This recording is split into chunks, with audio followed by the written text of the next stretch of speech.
Good evening. We are beginning by tracking some severe weather moving through our area right now. If you've been watching streaming, Adam and Sarah have been working to track this massive storm. We're going to check in with them just right now to see what's going on. Block Parkway, West Avenue, you got the park in this area. Then you go farther eastward and you basically run into the airport. That's one of the beefier parts of the storm in terms of the hail, but the leading edge of the hail is moving into Monte Vista, Alamo Heights, and about to hit Terrell Hills as well. And then on the east side of 281, we're not seeing as much in terms of the well-defined hail cores. Nonetheless, this is still some large damaging hail, probably 1 inch in diameter. Okay, so this is now moving into 410. But what's unique about this is how elongated this hail core is. Okay, oh, there we go. We just got a new scan, and more of that black color right over the airport is some of that larger golf ball size hail. But you see how elongated this is. That is a big hail core. Usually you see just one little pocket, say about quarter of the size of this, maybe right there. This is this whole area where it's dropping hail for a while. So unfortunately, this is a damaging hail event that's moving through town. And I don't want to discount you folks in Mico, Lake Hills, and soon Rio Medina. This is another chunk of hail in a severe thunderstorm that's moved to the southeast, and this could be 2 inches in diameter as well, easily. So our latest scan from our technology is showing us about 2-inch diameter hail moving right over Medina Lake. Okay, so stay indoors, not the time to go outside and check it out. Maybe even some 2.5-inch diameter hail about to move from Bandera County into Medina and Bexar counties there. And that is northeast of Medina Lake. But the primary threat for those of you in San Antonio is right up and down 281. Okay, 281 north of downtown. You're getting the hail right now between basically Hollywood Park, Hill Country Village, all the way to Alamo Heights. That gives you an idea of how far-reaching this hail core is. So you go from 281 Thousand Oaks all the way down to 281 and you get to the quarry, okay? That's where the hail core is, and it is pushing southeastward. So I'm gonna give you a little bit of a warning here. Those of you along, okay, obviously we have McCullough here, McCullough and Hildebrand. Hildebrand 281, we're talking University of the Incarnate Word area. You're up next, Broadway and Hildebrand. We're Burr Road here, you get into the neighborhoods, and that's where this is headed, okay? Even I-35, you get to I-35 downtown, this is headed toward I-35 downtown, basically between 410 and 281, okay? So this is getting into the downtown neighborhoods and coming in from the north, okay? So all these areas in green, you're about to get that hail core. Clearly a huge storm that Adam and Sarah are tracking. We will continue to check in with them. But for now, let's get to our COVID-19 related news. One more death has been confirmed in Bexar County, bringing our death toll to 70. And there are now 2,525 confirmed cases. 7 of those are from out in the community. Tonight, there are 92 COVID-19 patients hospitalized, 39 of them in the ICU and 19 on ventilators. 118 people total are still fighting the virus. More than half have recovered. Another blow tonight to efforts to expand mail-in voting across the state of Texas. Today, the Texas Supreme Court ruled that a lack of immunity to the new coronavirus does not qualify a voter to apply for a mail-in ballot. Under current Texas election code, Texas voters have to give a reason for applying for a mail-in ballot. The list of pre-approved reasons includes being disabled, being out of the country, or being older than 65. Some have argued that lack of immunity to the coronavirus should qualify as a disability during the pandemic. This is not the only legal battle the state's involved in, though, regarding the expansion of mail-in voting. The issue is likely headed to the U.S. Supreme Court. Early voting for the July runoff elections begins next month.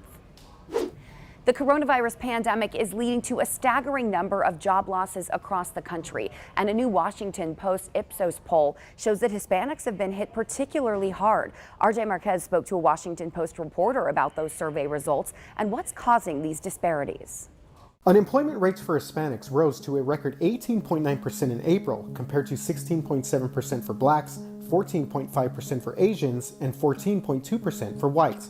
For Hispanics, the increase from March to April was nearly 13%. When businesses started shutting down in mid-March. It was hotels and restaurants that were hit first and hardest, and it eventually translated into retail, construction, a lot of industries that Hispanics are disproportionately employed in, oftentimes low-wage industries, who were bearing the brunt of the pandemic. A recent Washington Post Ipsos poll found that Hispanics are almost twice as likely as whites to have lost their jobs during the pandemic.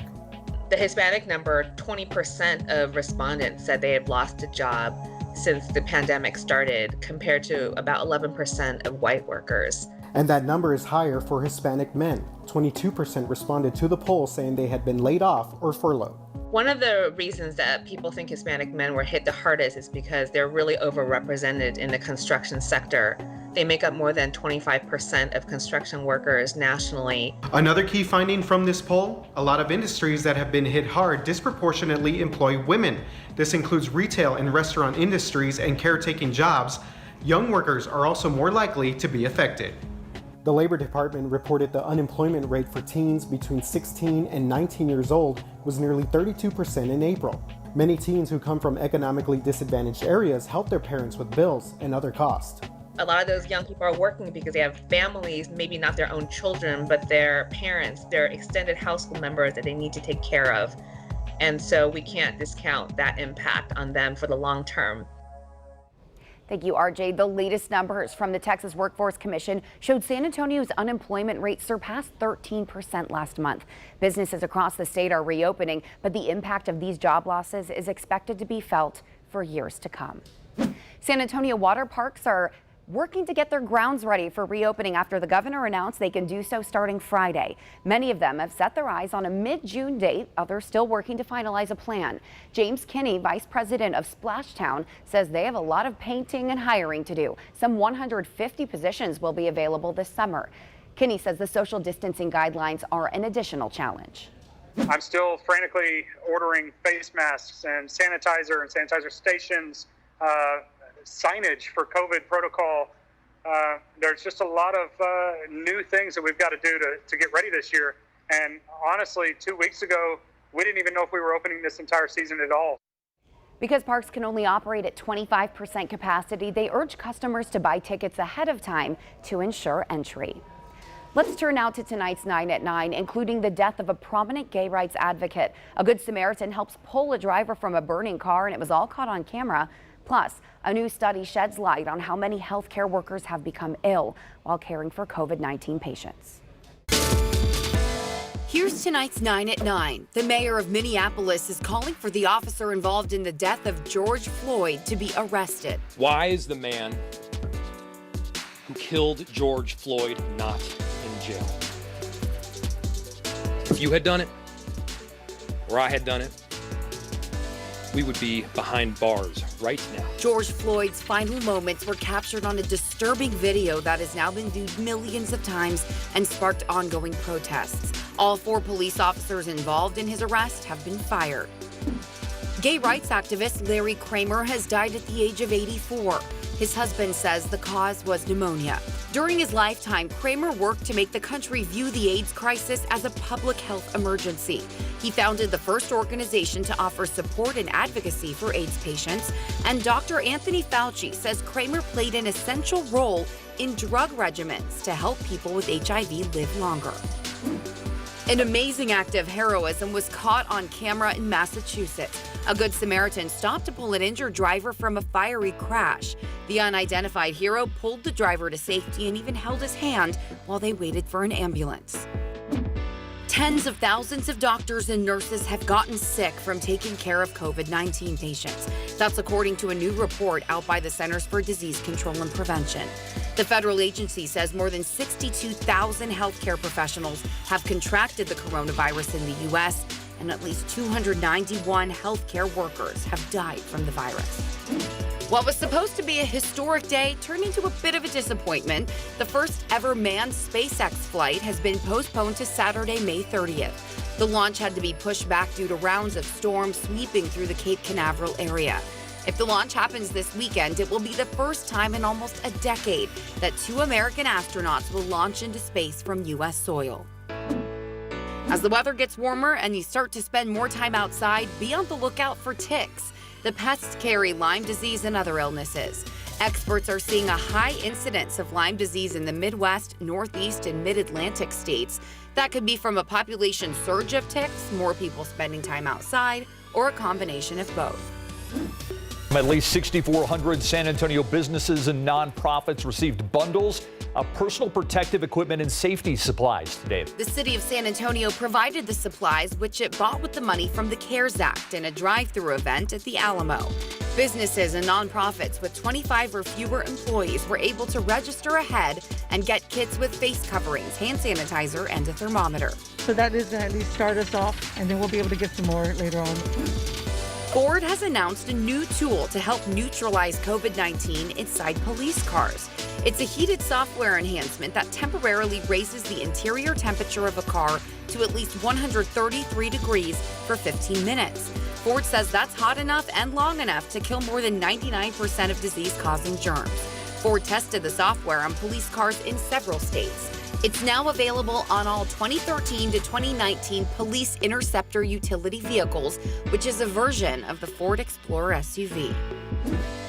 Disney World plans to begin a phased reopening on July 11th for its Magic Kingdom and Animal Kingdom parks, followed by Epcot and Hollywood Studios 4 days later. Workers and guests will be required to wear face coverings and undergo temperature screenings before entering the parks. Disney will reduce capacity at the parks, and the resort will temporarily suspend parades, fireworks, and other events that draw crowds. To read more about these stories, head to KSAT.com. That massive storm is continuing to make its way across our area. We're hearing it right here in the KSAT studios. Let's go over to Adam and Sarah and see what they're looking at right now on radar. Hail is basically going from the airport, roughly, Wurzbach Parkway area, Wetmore Road, all the way down into Alamo Heights. So this is a long-reaching hail core that's with this. Got an outflow boundary that's kicking out through Lackland. We're going to have to watch this. That could generate a new storm as well. And this is the storm that Justin's watching that's on the far west side of town, okay? Those of you SeaWorld area, this is headed into SeaWorld right now. Alamo Ranch, this is headed your way right now. This is going to be some large hail. This is moving into town. This is starting to take that more easterly track rather than the due south that it was before. And sometimes that's just the hail core changing within the movement of the storm. But this purple and especially black area that's just crossing from Medina County into Bexar County, that is the large, likely golf ball size hail within this severe thunderstorm. And I wouldn't be surprised if these warnings get stretched farther south as well. Actually, we just got one. Yes, this warning has been extended southward. Here, stop it for you. There we go. There. So that goes until 10 p.m. We do have some more pictures that I want to show people, Adam, of the hail core. All right, and this is the hail core we're talking about, right, that came from 1604 and Military to Huebner Blanco southward, now down into Alamo Heights, Terrell Hills, and moving into the downtown area. And basically between downtown and 410 along that 35 and Seguin Road area, that's where the strong big hail is headed into at the moment. So we get into the street level and you're looking at I-35 and, well, all these streets downtown. You see Walters, of course, you have. You even got a little Shipman Drive. You've got Willowwood Boulevard. You've got all these moving right into Shipman and Hormel Drive. All right, widening this out. I'm going to put a time frame on this one and put a path on it for you for anybody, say, China Grove, Elmendorf, as this puppy heads to the southeast. Now it's moving faster than that. I'm going to have to zoom out a little bit for you. There we go. Moving to the southeast at about 35. Adam and Sarah will be continuing to follow this, and we'll check back in with them in a few minutes. But after this break, we're going to be talking to Mayor Ron Nirenberg about the coronavirus. We'll be right back.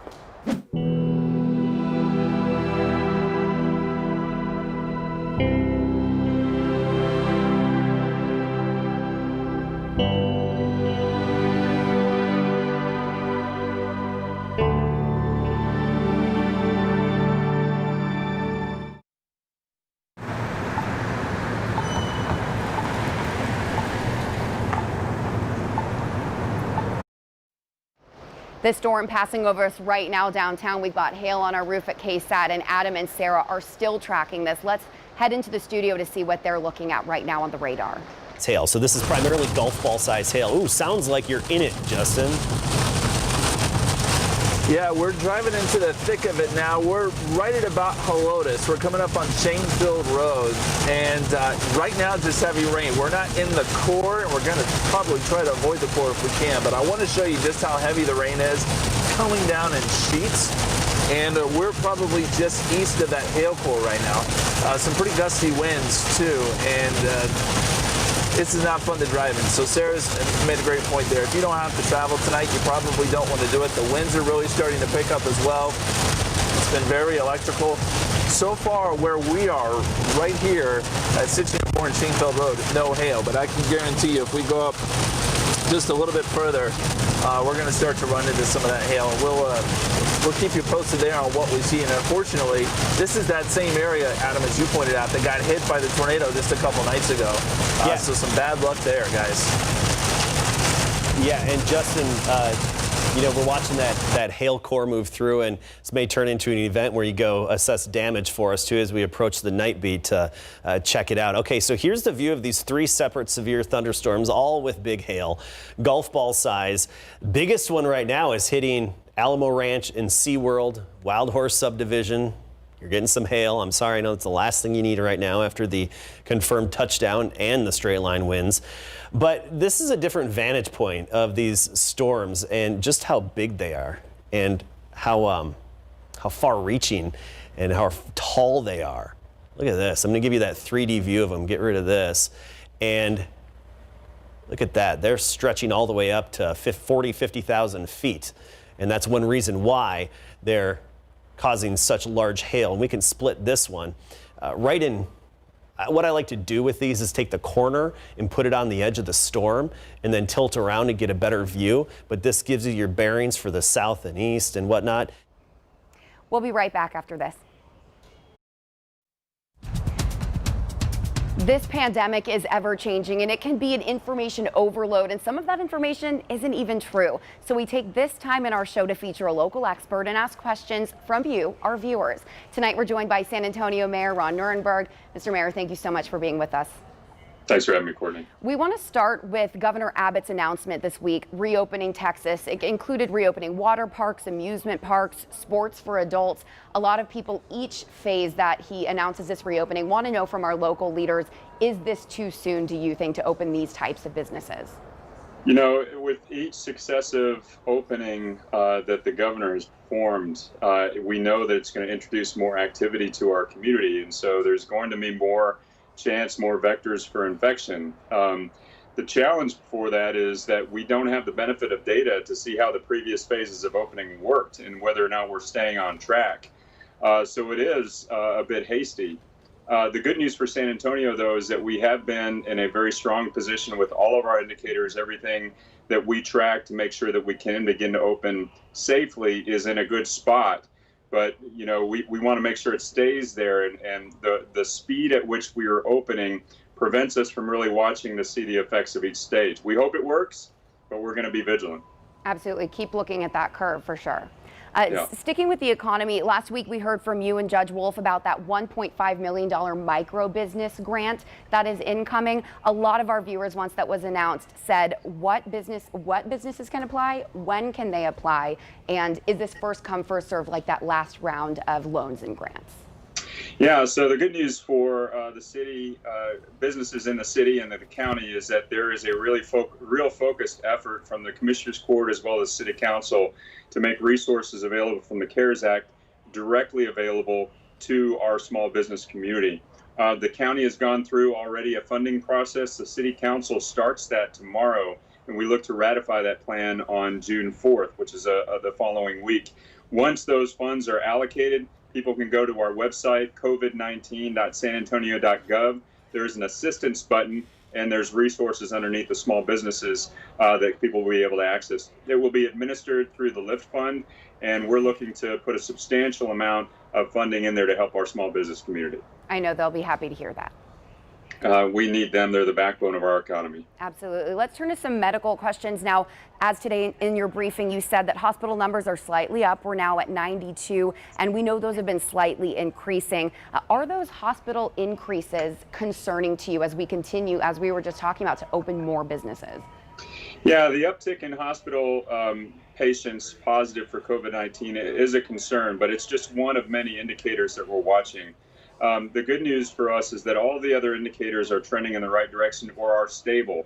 We know that the disease, the virus, is not going to all of a sudden go away. So there is going to be a level of the virus out there.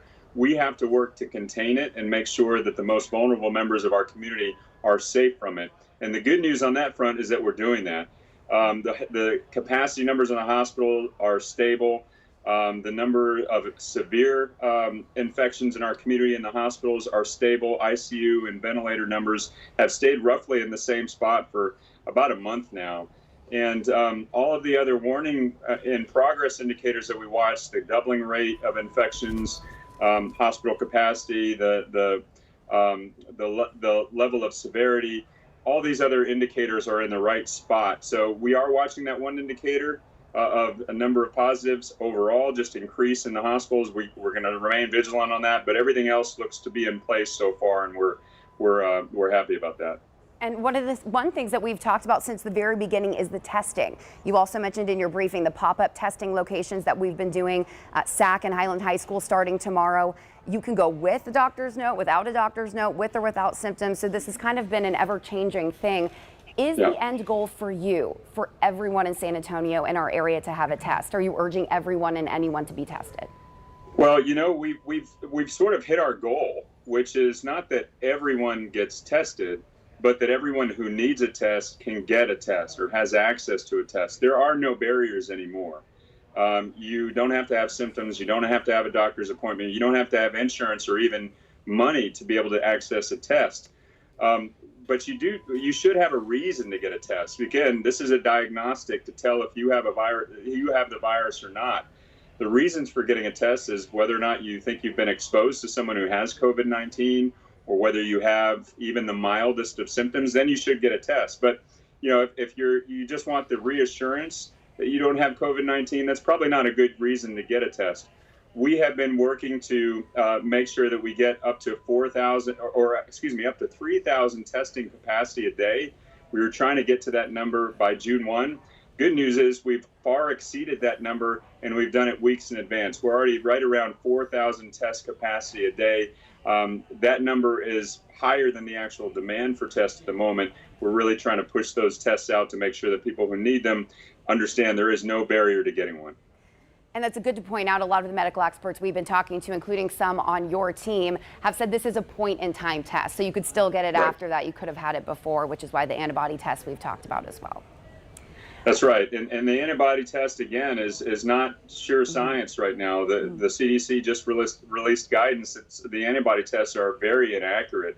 So, you know, what we have to go on right now is again, the health guidance: maintain physical distancing, wearing a mask when you're within 6 feet of someone not in your household, doing all the things with sanitation and washing your hands that you know is necessary when a virus is out there. That kind of common sense will help us get through this pandemic and be able to weather this storm until there is a vaccine available. You've mentioned before also, as we've reported, we got some video of you helping out. You helped distribute thousands of PPE pledge kits to small businesses so they can start to reopen safely. First, can you just remind our viewers what the pledge entails, the pledge itself? Sure. So the Open Texas plan from the governor is really a set of minimum standards to open up.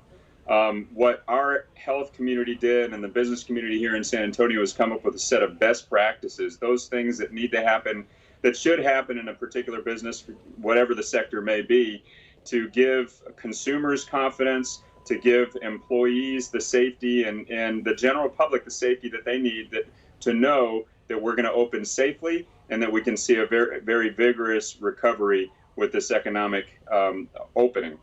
And so that pledge is a pledge on behalf of the business to adhere to all those best practices. So all the businesses, and there were over 6,000 businesses today that signed the pledge, were able to come and pick up a kit that included sanitizer, face masks, things like that to help them get started.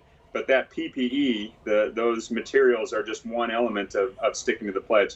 Our community has really come together on this, our business community in particular. That's why I'm confident that if we continue to mind the health guidance, we will be able to open safely and begin to experience a recovery. That leads right into my next question. A lot of cities, there have been people that are filing a lot of complaints. Do you feel that businesses are opening safely? That's what our viewers wanted to know. Have you had a lot of those complaints similar to other really large cities like ours? The vast majority are. And, you know, the business owners, the small business community in particular, wants to open safely, and this is their livelihoods. They want to do it the right way. The vast majority are being careful about it. There's always the bad actor. There are always, you know, the folks that just think that this doesn't apply to them. And unfortunately, that kind of thing can ruin it for everyone. So we are asking the community to call in a complaint. If you see a violation, call it in, 210-207-SAPD. That way we can go educate that particular business that it's not just about them. Their adherence to the guidelines will benefit our entire community. But yeah, we do get those complaints. Luckily, they are vastly outnumbered by the numbers of businesses and the small businesses that are doing it the right way. Anything else you would like to add, tell our viewers before we go? No, I just want to thank everyone out there that, you know, this has not been easy for anyone. You know, people have to get accustomed to doing things that we never thought we would have to do, like wearing of a mask in public, staying away from people we love. But it's working. And I will say that as long as we listen to our doctors, our medical professionals, and use common sense, we can get through this. It will be some time before there's a vaccine, but life can begin to go on as close to normal as we can allow it. Life can go on if we just stick to the guidance and exercise some common sense. Protect one another. Life can go on. Thank you so much. Mayor Ron Nirenberg, thanks for being with us. Thanks, Courtney. Stay safe from the weather out there. Thanks, you too. All right, we'll be right back.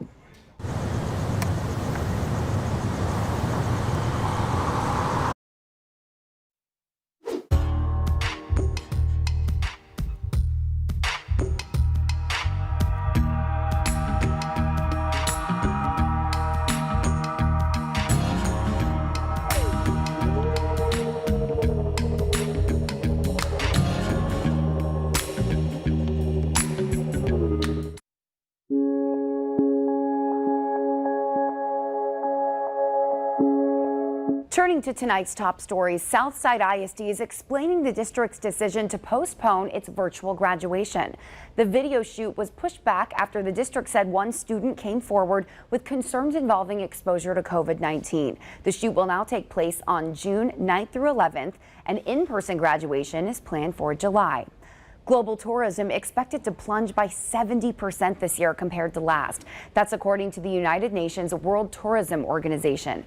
Previous global crisis situations have caused tourism to decline by 10% to 20%, but the COVID-19 pandemic that has closed off borders around the world is worse, according to UWTO. The organization expects more international flights to resume starting in September if the virus is better under control. A month ago, we brought you a tear-jerking story about dedicated San Antonio nurse Shirley St. Louis, who's on the COVID-19 front lines in New York City. We showed you how, from afar, she set up a birthday parade for her 13-year-old daughter here in San Antonio. Tiffany Huertas has kept in contact with the family and checked in with both Shirley and her family to see how everyone's holding up.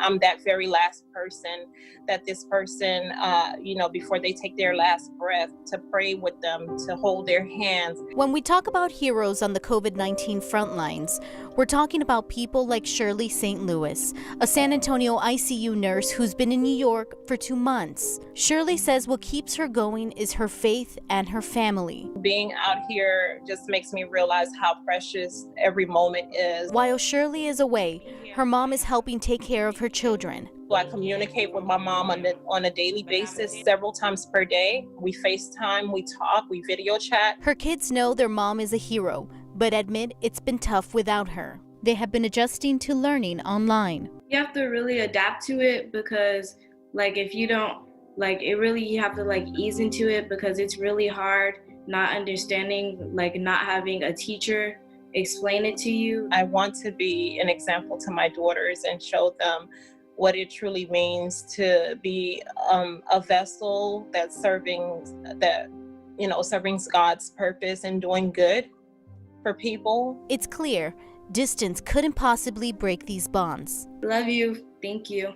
Thank you for being strong for us and for everybody that's going through this right now. And we love you so much. You're so brave, and I'm so proud of you.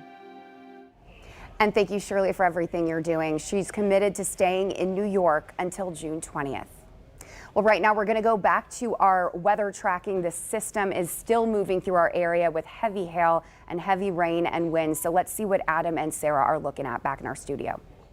Thunderstorm wind damage, fence panels blown down. We just saw that in that neck of the woods just several nights ago. And that's 4 miles southwest of SeaWorld.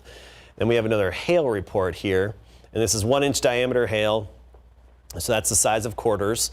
So where you see these little icons that develop, those are the storm reports that we've been getting from the spotters out there and the folks at the National Weather Service.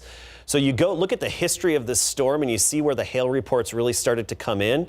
And that is an indication of where the real hail track was. Wind gusts of 61 miles per hour.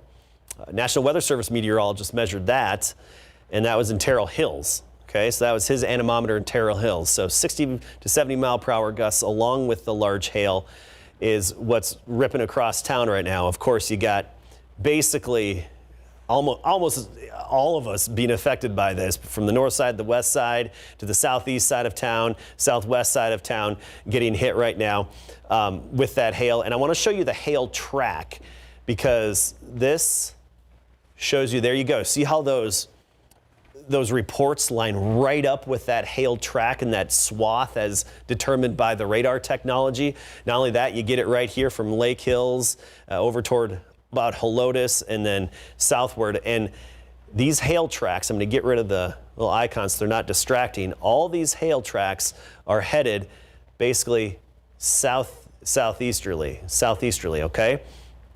So those of you in Wilson County and Floresville, you got to be on guard for this to move in. Even northern Atascosa County, in the Poteet and Pleasanton area, get ready for some activity to move in. Hondo to Castroville as well, because we have this separate hail core that's moving southward. So multiple storms with these pockets of large hail that have had a history of 2 inches in diameter. And I'm going to put the warnings back up to see if anything new popped up. And yeah, as I was afraid of this, on the far east of town, you get to Gonzales, Smiley area, Shiner, I should say, Gonzales, Shiner, just west of Hallettsville. Smiley's outside of the warning, but Shiner, Gonzales, we have another severe thunderstorm warning in effect, and likely hail being a threat within that storm. Okay, so that's east. Hey, what's up, guys? Time to check out some stories that are trending tonight on KSAT.com. And our first story here is all about tree houses. Yes, glamorous tree houses that you could rent. Of course, a lot of people are thinking about, what to do this summer, of course, with the coronavirus in mind. So these are some great ways to be in the outdoors and still kind of keep your distance from everybody. So if you go to our website right now, we have 9 different tree houses that you could take a look at that are all sort of within driving, within our area, within driving distance. Some of these are a little bit more romantic. Some of these can even fit up to about 6 people. So there's a lot of stuff going on with these tree houses. They're definitely not the tree houses that you probably grew up with or that I grew up with, but some pretty interesting stuff here. You can check out all the information there on our website, KSAT.com. All right, speaking of being outdoors, this is pretty interesting. So recently, over the weekend in fact, some fishermen caught some unusual swimmers in the Texas Gulf Coast. Giant alligators. I mean, 5-foot gators, 6-foot gators just hanging out, swimming off the Texas coast. And we have some pretty interesting video that we posted on our website of one of these fishermen who found it in the North Jetty in Galveston. Got really up close to a gator. If I ever come next to a gator, I'm not getting as close as this guy got up, but more power to him. Another fisherman who was out in the Port of O'Connor, and basically got up close because he said it looked like kind of like a log that was just sort of floating in the water, and he poked at it with his fishing rod. And yeah, obviously the thing kind of snapped and turned around, but good for him, he survived that whole gator experience.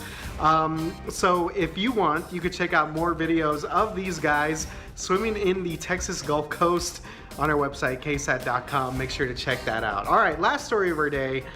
We've been talking about a lot of stuff to do outdoors, but what about if you want to stay indoors? You're like, I ain't messing with no gators, pretty much. But now we have a new streaming service to talk about, HBO Max. So this officially debuted today. I didn't even know about this. I kind of just saw this on like trending on Twitter and through like Google, and I didn't even realize that they launched today. HBO Max. So obviously you're gonna get everything that you would get on HBO, all their great shows, which is really good. But they also have like the full series of for Friends. They also have the Fresh Prince of Bel-Air. So a lot of like iconic sort of TV shows like that, a lot of older movies too that you might not be able to get on your regular HBO subscription. Of course, all the popular series, Game of Thrones, Sopranos, Curb Your Enthusiasm. I don't know if I'm gonna do this yet. I'm still trying to play catch up with other streaming services. But this sounds pretty interesting. Obviously, HBO comes up with some of the greatest television series possible. So I think this is definitely worth maybe doing the free trial on and checking that out. So if you want more information on HBO Max, which officially debuted today, you can head over to KSAT.com. That is it for our training segment. You guys stay safe. Have a great night. Thank you, RJ, and thank you for joining us for the news at 9. Please stay safe during this storm. We still have live streaming content on KSAT.com, our KSAT weather app, and on the Night Beat starting at 10. Adam and Sarah will have you covered there. Have a great night. We'll see you then.